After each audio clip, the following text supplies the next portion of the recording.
Hey everybody, welcome back to chapter 17. I'm beginning with slide number 62, talking about bile and the composition of bile. So bile is a substance that the liver makes, right? So we covered that function in the last video. But what is bile and what does it do and what's it made of? So that's what we're looking at here on this slide. So you see that bile is made by a particular cell in the liver called hepatocytes. Those are the primary cells of the liver, right? So you see hepatocytes mentioned here.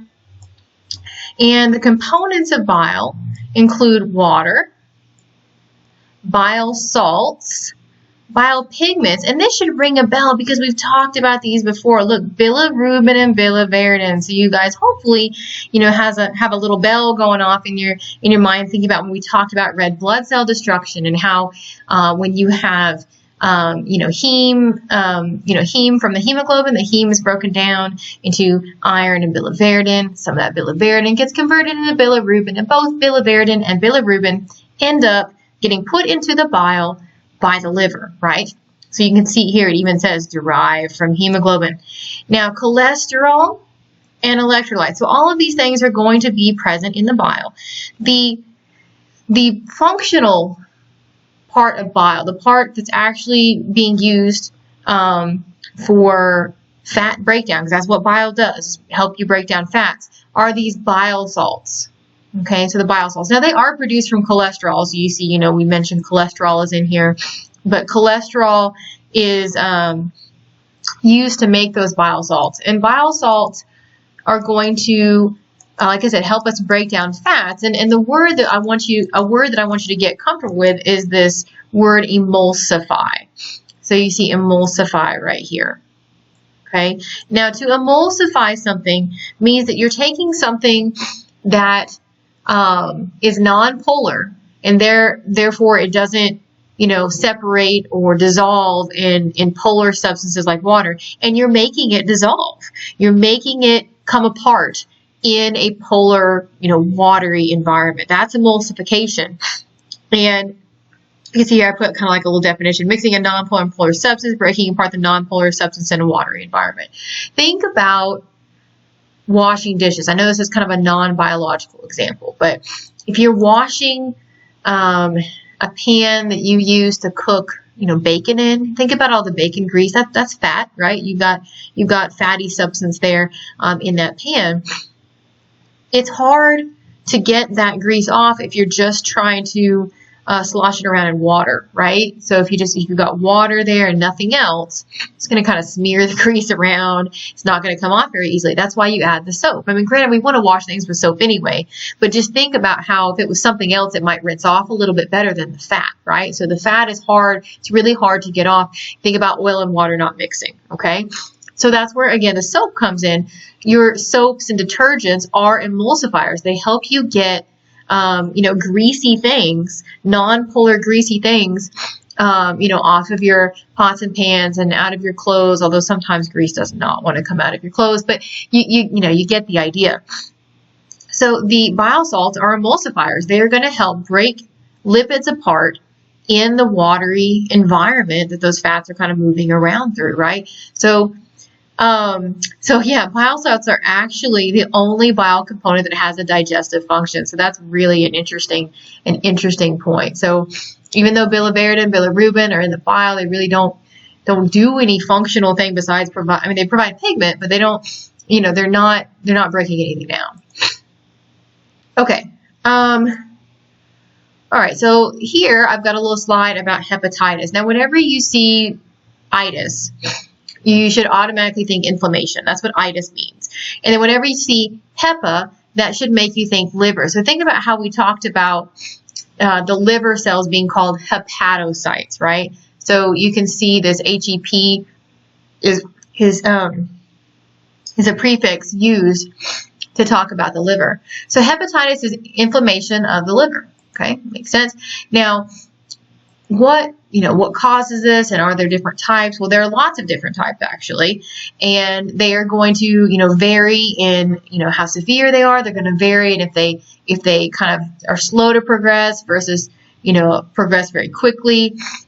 So chronic means that it's going to take a little bit longer time to develop and slower progression, where acute is it pops up, a little bit more quickly, and the course, the progression of the illness is quicker. Okay, so viruses. Viruses are the most common cause of hepatitis. Most common cause. So I definitely want you to know that.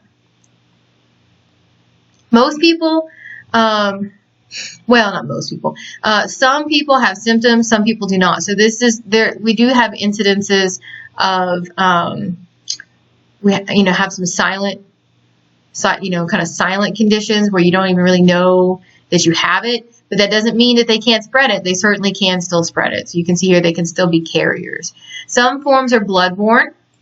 Some forms are transmitted by contact with food, body fluids, or objects contaminated with feces that contain the virus. So there are, lots of, like I said, there are different kinds. And so they have a little bit different differences in how the transmission occurs. Now, when you have a viral condition, antibiotics will do nothing to the virus, okay? So antibiotics are against bacteria only, okay? You do have some that can have some antifungal properties, but not antiviral, right? So antibiotics do not treat viruses. Now, I always want to mention this just in case anybody's ever had this situation, because whenever I see this, it always brings to mind when I worked as a vet and would treat cases of parvo. Now, parvo is a virus, and we do often prescribe antibiotics with parvo. Now, why would somebody do that? Why would a doctor give you antibiotics if you have a virus? Well, he or she is not giving you the antibiotics for the virus. They're giving you antibiotics for secondary infection, secondary bacterial infection. So be aware of that. If you ever had in your experience an instance where you knew of someone or you yourself had a viral infection and a doctor gave you antibiotics. Again, the antibiotics will not do anything at all to the virus, but it may be warranted to give you antibiotics to make sure that you don't get something else, some other bacterial infection on top of your viral infection, okay? Hepatitis C accounts for about half of all known cases of hepatitis. So I do want you to know that is, kind of the big one there in terms of, statistical, abundance, prevalence. Definitely know that. Now, everything on this slide you need to know, okay? You need to know everything on this slide. The additional things that are on this slide I'm not worried about. So I will not have you give me these other additional details about the different types unless it was something that was mentioned on the previous slide, right? So in general, you should know that yes, some hepatitis forms are bloodborne, some have some other transmission methods like, exposure to infected, food, contaminated food, not infected food, contaminated food is what I meant to say. So you should know in general, but I'm not going to have you tell me which one has which transmission method, right? So you can see that this slide is a little bit more specific with regards to differentiating A, B, C, D, and E, okay? So really the only specific type that I mentioned, details about here is Hep C, okay? So you definitely want to know about Hep C and its abundance, but you don't need to tell me what its symptoms are or how it's different than Hep A, right? So in terms of, symptoms or transmission and such. Okay. I might change that some semester, but this semester, no. Okay, so gallbladder. The gallbladder is not where bile is made. So this is a common mistake that I see a lot. So its function is to store and concentrate bile. So it has bile in it, but it's not bile that it made, it's bile that it's storing. The liver made that bile, okay? So the liver makes the bile, the gallbladder stores it, but it does concentrate it, which means, when you make something more concentrated, it means you're pulling water out of it, and you're concentrating the solutes within it, right? Sometimes, actually, you have instances where it may get a little bit too concentrated, and you end up with gallstones. So that does happen sometimes. You may have heard of some people getting their gallbladders removed or having issues with gallstones. Now, the gallbladder is on the inferior surface of the liver. So it is, you can see it there. We've seen it before when we looked at pictures of the liver, but here you've got the gallbladder right there, right, shown in green. And the cystic duct from the gallbladder joins with the common hepatic duct of the liver to, well, yeah, the common hepatic duct doesn't, you have the right and left hepatic ducts merging to form that common hepatic duct. So it kind of sort of, the common hepatic duct forms kind of like just after those ducts leave the liver. But anyway, you have the common hepatic duct and the cystic duct join up to form the common bile duct. And let me actually zoom in maybe so I can show you that a little bit better. And I'm, by the way, extremely particular about how you name these ducts. So I am all about complete names. People, you know, get to know that throughout the semester. It's something that I don't back down on. But again, here's the gallbladder. Here is the common hepatic duct. Now there are a couple ducts in here that are not, oops, I didn't draw that line very well, but you can see where the line is going, right? So like right here, you see where that dot is, that's the common hepatic duct. Now I'm going to just pay attention real closely because I'm going to put a couple other dots on here. So I put this little yellow dot on that little green tube. That's not the common hepatic duct. That is the right hepatic duct. Then I'm going to put a, oh, what color is going to show up really well? Well, this light blue one should. You see this little duct over here? I just put a little light blue dot. That is the left hepatic duct. Okay, so they exit the liver and then they merge together to form the common hepatic duct, which I put the black dot on, right? So the common hepatic duct is where the black dot is. Now, you have a, let me use a different color. Oh, if it will let me. Come on, computer. There we go. See right here where I've got this little pink line? You can see that's the cystic duct. And you see the name right there, cystic duct. I guess it's purplish pink line. Cystic duct is the duct that connects to the gallbladder. Okay, so where the common hepatic duct and the cystic duct join up, that is called the common bile duct. So let me draw a orange. Orange will work.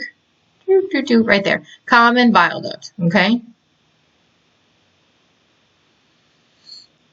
Oh, I didn't mean to write through the words, but anyway, common bile duct. So, I mean, the right and left hepatic ducts are not labeled on this picture, but the rest of it's real good. And I do have a bile flow diagram. I don't think I posted that yet for my lectures. I have for my lab, but I will put that up there for you. So be watchful for that in your modules. It's going to pop up in an other, like one of those little module files that's called like other helpful items or other helpful documents or something like that. Okay, so it will go in there. Sorry, I'm trying to erase, and there we go. I can erase. Yay! All right. Let me zoom back out so we can talk about the rest of the slide. I'm not stuck on this diagram forever. Let me see. It's like my computer wants to stay on the diagram. Okay. Here we go. So the common bile duct empties into the duodenum via the ampulla of Vater, and then, you know, that sphincter of Oddi is going to regulate the flow. So we've talked about the sphincter of Oddi and the ampulla of Vater before. So basically, this common bile duct is going to the exact same place that the pancreatic duct went to, okay? And, you know, it's going to, you know, if it can flow into the, you know, ampulla and into the duodenum beyond, that's going to depend on what that sphincter of Oddi is doing, right? So the sphincter of Oddi, or AKA the hepatopancreatic sphincter, if it's contracted, then the bile will not be able to flow into the duodenum, and if it is relaxed, then the bile will be able to flow into the duodenum. Now, just, I know I already zoomed out and in and out and in. I'm so sorry. I'm going back again. So, what happens if we make bile? I'm going to draw some lines here. If we make bile from the liver and it goes down, let's see here, I'm going down the right hepatic duct into the common hepatic duct and into the common bile duct, and then I go, you know, I'm just going to kind of come down here. Let's just say I've got the duodenum down here.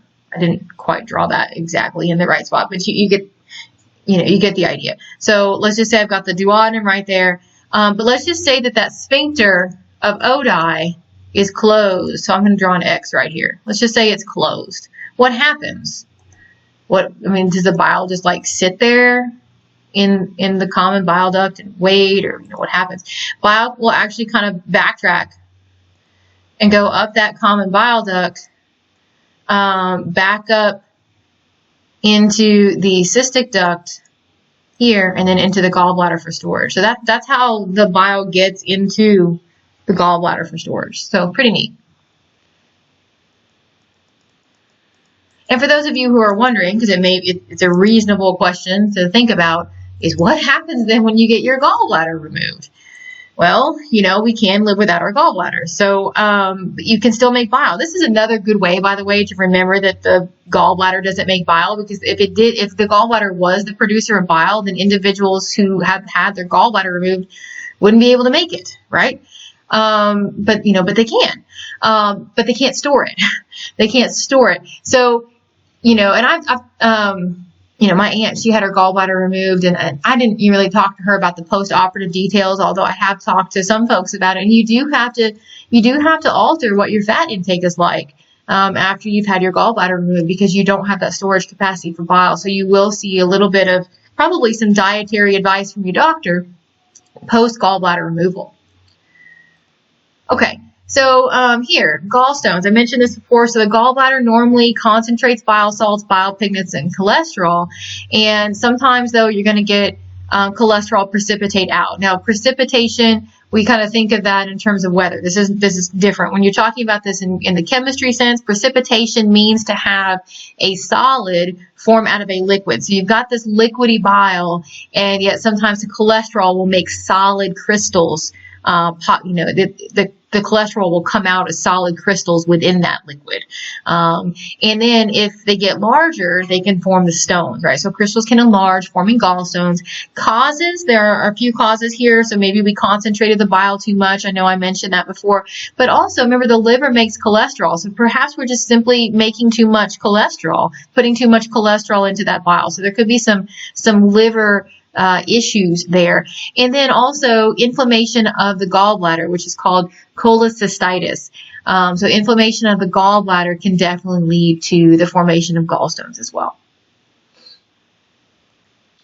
Okay, so regulation of bile release. Now this is review from a previous topic we already talked about, right, in this chapter. Remember, I told you that CCK would come up about a dozen times because it does 3 different things, right? So we talked about these functions, but here you see it mentioned again. So please don't forget CCK. So CCK, aka cholecystokinin, is going to cause the gallbladder to contract, right? So CCK is also going to decrease stomach activity. It's also going to increase digestive enzyme secretion from the pancreas. And then here we can see that it is also going to stimulate gallbladder contraction. So when the gallbladder contracts, we move bile into the cystic duct and into the common bile duct beyond, and then through the ampulla vator into the duodenum of the small intestine. Okay. And look, it says it's in response to fats entering the duodenum. Makes perfect sense, right? So you would need CCK secreted if you have fatty things moving to the duodenum, because fats are going to get broken down by bile, right? The bile is one of the things that's going to really help these fats break down. And then bile, again, bile goes from the common bile duct into the duodenum, as we already stated. Okay, so let me take those off. All right. So I think that we've covered all of these things. We've talked about gastrin, increasing the activity of the stomach, right? So secretion from the stomach goes up with gastrin, and intestinal gastrin as well, right? So increases secretory activity of gastric glands. You can see gastrin versus intestinal gastrin. They have the same effect coming from different places, right? So you have stomach and small intestine making gastrin. Somatostatin from the, from the stomach there inhibits secretion of hydrochloric acid from, the parietal cells of the stomach. Intestinal somatostatin, so again, we have gastric and small intestine secretion here. They do the same things, okay? So somatostatin, something that's always inhibitory, and you see it's inhibiting here, but it's coming from 2 different locations, just like the gastrin did. CCK decreases activity of the stomach. Now notice here it says decreases secretory activity of gastric glands and inhibits gastric motility. So it inhibits all the stomach actions basically. Stimulates pancreas to secrete fluid with a high digestive enzyme concentration. Stimulates gallbladder to contract and release bile. Now please take note of the difference between cholecystokinin and secretin. So secretin also stimulates the pancreas, but it's not to release digestive enzymes, it's to release bicarbonate. So they both have effects on the pancreas, but they are stimulating the pancreas to do different things. Remember that I won't accept an answer of stimulates secretion of pancreatic juice from the pancreas, because that does not tell me specifically what it's making the pancreas secrete. Pancreas secretes a lot of things. So I need to know specifically what we are getting the pancreas to secrete with both CCK and secretin. So CCK, again, digestive enzymes from the pancreas. Secretin, we're getting bicarbonate from the pancreas.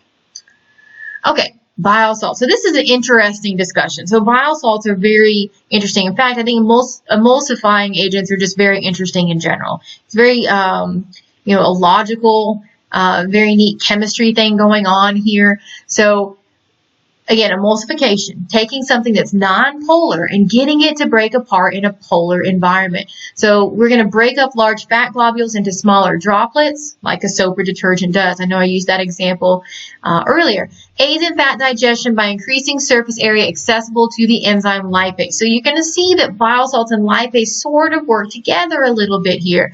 Bile salts are going to help lipase out by giving more surface area for that lipase to contact. And I'm going to show you some diagrams of this, okay? So don't freak out. I'm going to show you diagrams. Bile salts also enhance absorption of fatty acids and cholesterol by forming micelles. So again, I'm going to show you the micelles in these diagrams that are coming up, okay? So they help absorb fat-soluble vitamins A, D, E, and K. Now, I could ask you, but I don't ever have you name those specific vitamins A, D, E, and K, but you do need to obviously know that you're going to get some assistance here in general for absorption of fat-soluble vitamins. So that should be something you should take note of. And we do recycle the bile salts for the most part. So our body is a great recycler. Really, really neat. We can reuse these. Okay, they're going to get reabsorbed and then put back into use. Okay. So here I've got, I'm going to have a couple diagrams. Yeah, I've got two. I want to say I had another one. No, I think I just have these two. But let me get my little, here, I'll use orange, my favorite color. So this is a fat globule. So look how big this is. It's a big fat globule, and it's just hanging out in this watery environment. Can't really do anything with it in terms of breaking it down without help, right? Because, again, oil and water don't mix. But here's this bile salt. And I want you to pay particular attention to the labels here of this bile salt. And you see in the diagram, you've got this yellow component, and you've got these little green circles. What on earth are those? Well, you can see the yellow is pointing to the hydrophobic side. Hydrophobic, okay? This is the non-polar side.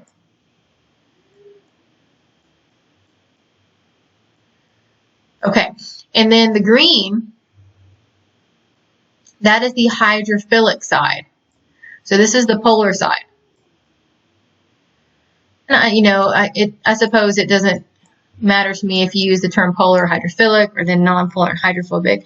It all amounts to the same thing here. But so we have this bile salt, which there's a term for this actually. It's called amphipathic. You don't need to know that, but amphipathic means that you have something that has both a polar and a non-polar end to it. So that's what you're looking at here. Now remember that the big fat globule that we looked at over here, this is non-polar. Okay, so I'm going to put an NP right here. Okay, the fat globule is non-polar, and there's water out here, right? There's a watery environment out here, and the environment that it's in is polar. So I'm going to put here polar environment. Okay, I'm going to put in parentheses water. You have a lot of water out here. Okay, now these bile salts are going to come and attach themselves to these fat globules. Let me zoom in. So you can see that these, let's switch colors here. You got this kind of smaller, oh, Sorry, I thought I was drawing and I apparently wasn't drawing. Okay, you can see that this, we've got a kind of smaller fat globule here, and you see all these bile salts stuck to it. Now look at the side that's stuck to it. It's the yellow side.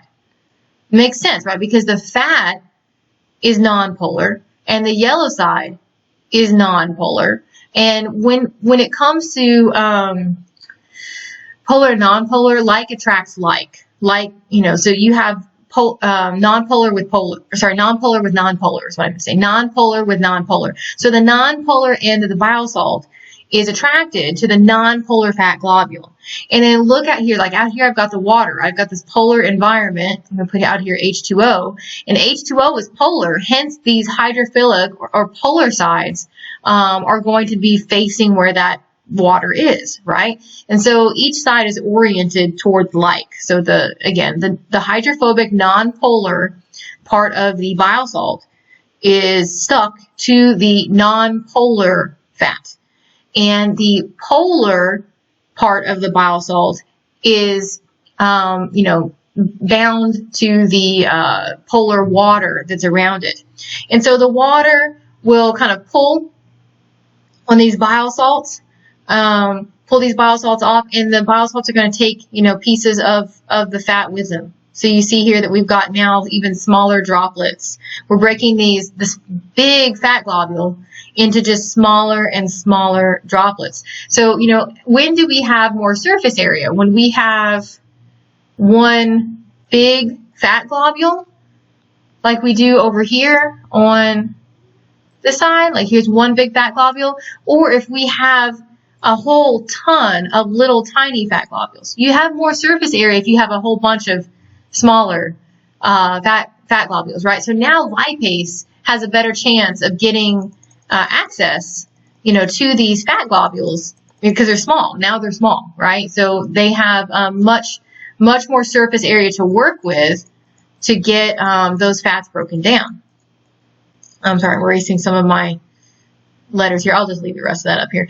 So here we have a little bit more labeling going on. So you can see in this image some of the things we've already, kind of discussed. We've got the fat globule here. Look, it's a big fat globule. Now you got the bile salts coming in, okay?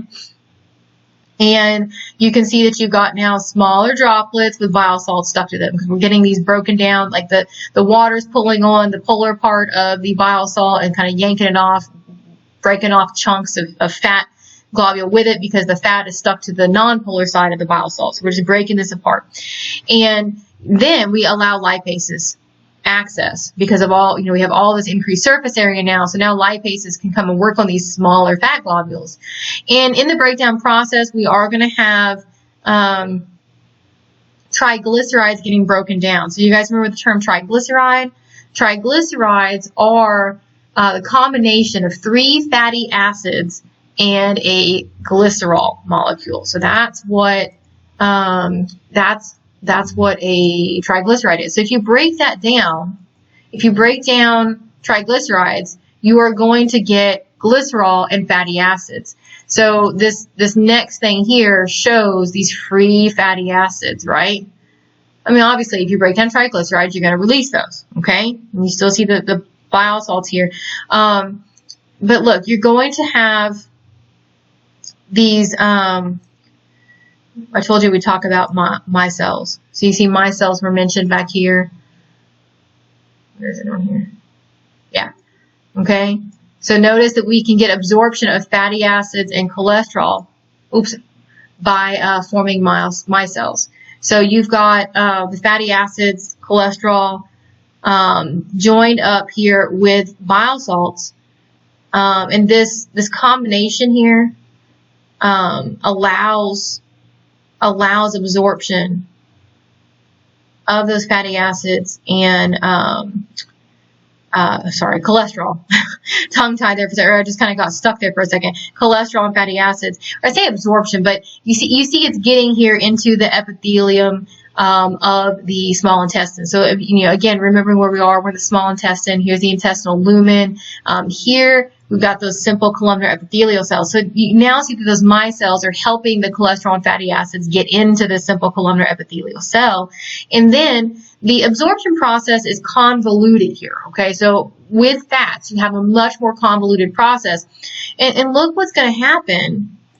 Triglycerides again. Like, how did we get back to triglycerides? I thought we broke those things down.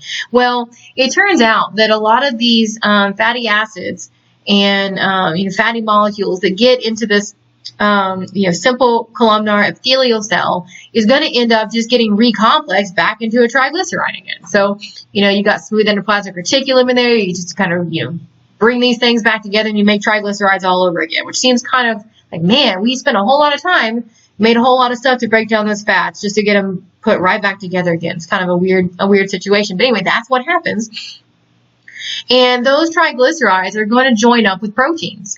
And together we call the triglyceride protein combo a chylomicron. And the chylomicrons get put into the lacteals. So we've talked about lacteals before. We talked about them in this chapter. We've talked about them in the last chapter, in chapter 16, in the lymphatics, right? Because that is a lymphatic capillary. So in order for those fats to make it back into the blood, or not to make it back, but to make it into the bloodstream at all, they have to go through the entire lymphatic pathway. So these lacteals are going to lead to afferent lymphatic vessels, which then lead to lymph nodes, where you're going to have filtration occur, then efferent lymphatic vessels, and then your lymphatic lymphatic trunks and lymphatic ducts, and then into the subclavian vein. So eventually they will make it to the blood. They will get absorbed into the bloodstream, but it's a much more convoluted highway system than what you have for everything else.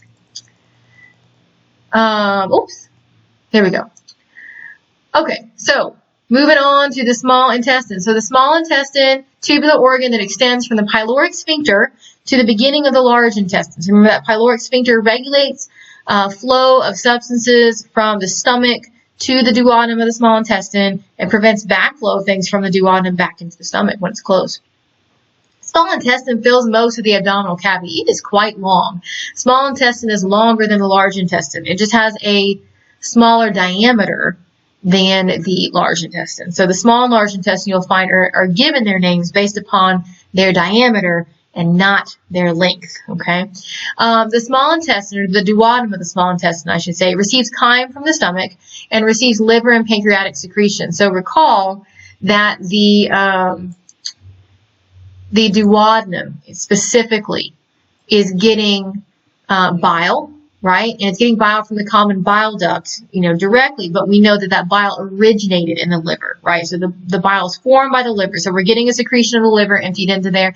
And also the common bile duct empties into the duodenum of the small intestine too, okay? The small intestine completes digestion of the nutrients and chyme. So you have a whole lot of digestion continuing on here, right? You've got lots of enzymes working on all your different biomolecules, breaking them down into their individual little building blocks so we can absorb them. And actually, you're going to see that the small intestine has the greatest absorption of nutrients of any of the alimentary canal organs. So the small intestine is the king of absorption, okay? Transports the remaining residue to the large intestine. In the large intestine, we'll find out you get out more water, put more water into the blood and absorb a few things, but the small intestine is definitely the king of absorption. Okay, so there are 3 segments or sections or regions, if you will, of the small intestine, and they are listed here in the correct order, the order that food would be flowing in. So duodenum, then jejunum, then ileum. Now, be careful with spelling. If you spell ileum, I-L-I-U-M, that's actually a different part of the body, so just be real careful that you get the spelling right. You guys know I do great for spelling. The duodenum is the shortest and most fixed part of the small intestine, and again, the duodenum is where the common bile duct and the pancreatic duct empty. The jejunum is the middle part of the small intestine, and the ileum is the last part, and it's the ileum that has those Peyer's patches, right? So they are lymphatic nodules there. They have lots of lymphocytes. They are going to be reacting to potential antigens brought to them by those M cells. Remember, the M cells help bring potential antigens in so that we can get a response by those lymphocytes in the Peyer's patches if needed. The jejunum and ileum are suspended by a double-layered fold of peritoneum called a mesentery. So you have lots of mesentery in your abdomen, right? So the mesentery is just part of the visceral peritoneum, and you're going to have within that mesentery, by the way, blood vessels, lymph nodes, lymphatic vessels, and nerves. So lots of different things there. It doesn't say lymph nodes, it says lymphatic vessels, but you do have lymph nodes there too. So you have lymph nodes and lymphatic vessels within that mesentery. And actually, oh man, too bad we're not doing dissections in my lab, but I don't know if any of the other classes are doing dissections or not, but it's really cool when you do a dissection and you feel around the mesentery and you find the lymph nodes, because you can find them in there. There's a little bit of fat in there too, so you have to make sure you're not feeling like a big fat globule, but when you find a lymph node, it's kind of like, I don't know, kind of like Where's Waldo? It's kind of exciting.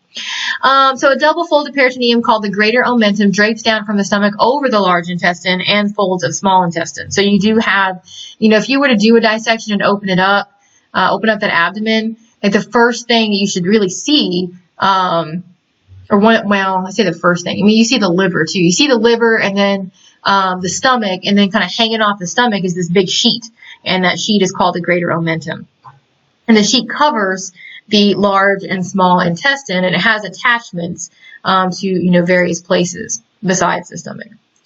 I don't think that oh yeah, I do. Hold on, I'm going to skip ahead for just a second. You can see the greater omentum here. So, if you look in this second image here, you're going to see like here's the liver, and here's the stomach. And this big curvature of the stomach is called the greater curvature, and you look and see this greater omentum hanging off. And it's got blood vessels and stuff in there. It's actually a really neat thing. It's very fragile. Like, I know that it was always a slight source of frustration with me with dissections, just because it does tear and rip kind of easily in those specimens. But in our bodies, it's quite tough. I'm actually, it's kind of amazing that they're so, they get so fragile so fast when you're, after, obviously the dissections they're not alive anymore. So you don't get to see the greater omentum in all its glory. But it's just an interesting side story here. If you guys want just a little side story, is that when I was in vet school, we were going to do a surgery on a dog for what's called brachycephalic syndrome. So you have these breeds of dogs that have kind of a elongated soft palate, and they've got issues with their nose, and they're the snorting dogs, right? The snorting dogs. It's actually quite difficult for them to breathe sometimes, believe it or not. And some people do get surgery in their dogs to help fix that. You trim the palate a little bit. You do some things to help, that dog breathe a little bit easier. And, we took an x-ray of the patient. And sometimes when you take a chest x-ray, you just happen to catch a little bit of the abdomen in the shot. It happens. You have the shots a little bit longer than it needs to be, like no big deal. But we took an x-ray of this dog, and lo and behold, we found something in the abdomen. So this dog ended up having to go to surgery to get something out of his abdomen. And from the x-ray, it appeared to be metal, looked like a needle. We saw it,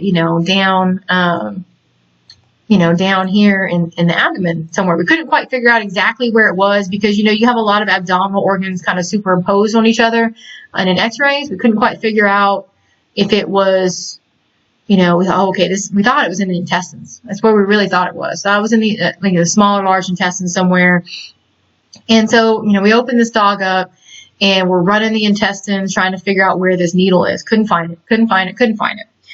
And, it was actually, we found it. It was in the greater omentum. So probably, I don't know how long before, maybe could have been years, I don't know, this dog had swallowed a needle. And that needle had somehow very cleanly worked its way out of the intestines. It must have healed up. I mean, I just can't, I'm trying to imagine this dog not getting peritonitis from a needle going through its intestines or stomach or something, but this dog amazingly did not get sick from this needle. But the greater omentum had sort of like wrapped around it and cushioned it. And so we found that needle in like a pillow of greater omentum.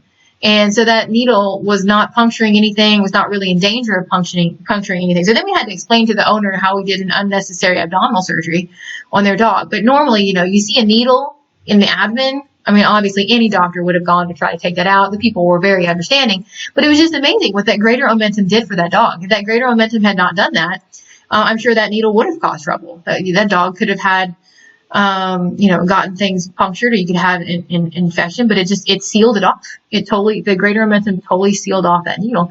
Quite fascinating. And then we went on to do the other surgery, the one that was actually we intended to do to help that dog breathe better. So that dog was no stranger to surgery by the time we were done. Okay. But anyway, here's this picture of the small intestine. So you can see in this picture we have the different segments clearly visible. So I'm going to zoom in here. And you can see we got the stomach, and the reason the stomach, I'm sorry, my computer's beeping. The stomach is on here because we want to show how it leads to the duodenum, right? So the duodenum is the first part of the small intestine. You can see it right here, and it's so fixed because it's attached to the pylorus of the stomach, right? You got the pyloric sphincter right here, regulating passage of material from the stomach to the duodenum. And then substances move from the duodenum to the jejunum, which is this really big, and I want to say brainy, but it does look kind of brainy, right? So this big convoluted mass of tubes right there. And then, remember, you're doing a lot of digesting, a lot of breaking down, and then also a lot of absorption as you go through here, particularly the jejunum. But then you also here you have the ileum, which is the terminal part of the small intestine. From the ileum, food will then go into the cecum of the large intestine. Okay.